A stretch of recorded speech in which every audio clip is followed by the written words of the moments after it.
ভারতের প্রধানমন্ত্রী নরেন্দ্র মোদী পেহেলগামের অপরাধীদের কল্পনাতীত শাস্তি দেওয়ার অঙ্গীকার ঘোষণার পরই ভারত নিয়ন্ত্রিত জম্মু কাশ্মীরে শুরু হয় ক্ষমতাসীন বিজেপির বুলডোজার নীতি। সশস্ত্র গোষ্ঠীর গুলিতে ২৬ জন নিহত হওয়ার ঘটনায় কুশীলবদের ধরতে না পারলেও শুক্রবার থেকে সন্দেহভাজনদের ঘরবাড়ি ভাঙতে শুরু করেছে জম্মু কাশ্মীরের প্রশাসন।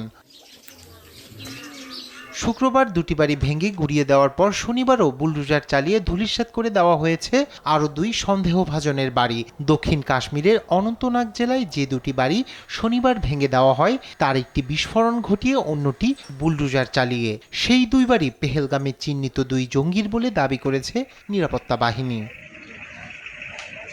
তবে একজনের দায়ভার পুরো পরিবারের ওপর চাপিয়ে এই ধ্বংসযজ্ঞ চালানোর সমালোচনা করেছেন অভিযুক্তের পরিবার। নিরাপত্তা বাহিনীর সদস্যরা এসে আমাকে প্রতিবেশীর বাড়িতে চলে যেতে বলে।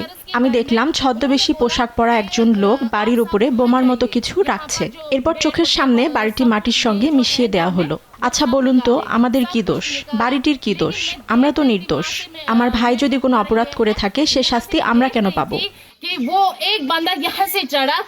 স্থানীয়রা বলছেন, কাশ্মীর উপত্যকায় সশস্ত্র গোষ্ঠীর মোকাবেলায় প্রশাসন ও নিরাপত্তা বাহিনীর এই কৌশল একেবারেই নতুন। এর আগে সন্দেহভাজনদের জেরা করা হলেও সন্দেহের বশে গুড়িয়ে দেওয়া হয়নি কারো বাড়ি।